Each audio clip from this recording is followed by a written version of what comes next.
April महिन्यापासून कडक टाळेबंदीमुळे नागरिकांचे अपरिमित आर्थिक नुकसान झालं।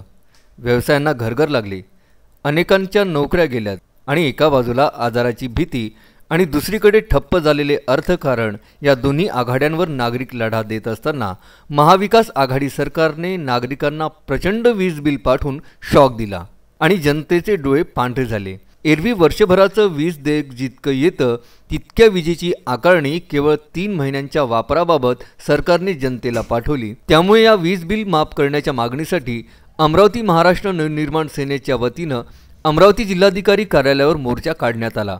यात लॉकडाऊनमध्ये आलेले वीज बिल माफ करण्याची मागणी करण्यात आली।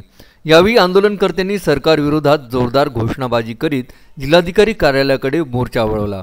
त्यात पोलिसांनी जिल्हाधिकारी कार्यालयासमोरील चौकात बॅरिकेड्स लावून मोर्चा अडवला।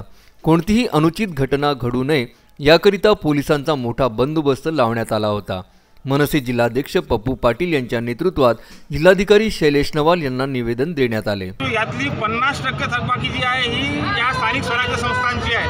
पथदिव्यांची थकबाकी हे 5,272 कोटी रुपयाची आहे आणि ती घरगुती वीज बिलापेक्षा जवळपास 500 कोटी जास्त आहे। आणि हे जर 5,200 कोटी रुपये जर या स्थानिक स्वराज्य संस्थांकडून वसूल झाले तर त्या माध्यमातून घरगुती वीज ग्राहकांना 2,000 कोटी रुपयात फक्त सवलत देता येऊ शकते। महावितरणच्या अकाउंटमध्ये पुन्हा 3,000 कोटी रुपये शिल्लक राहू शकतात।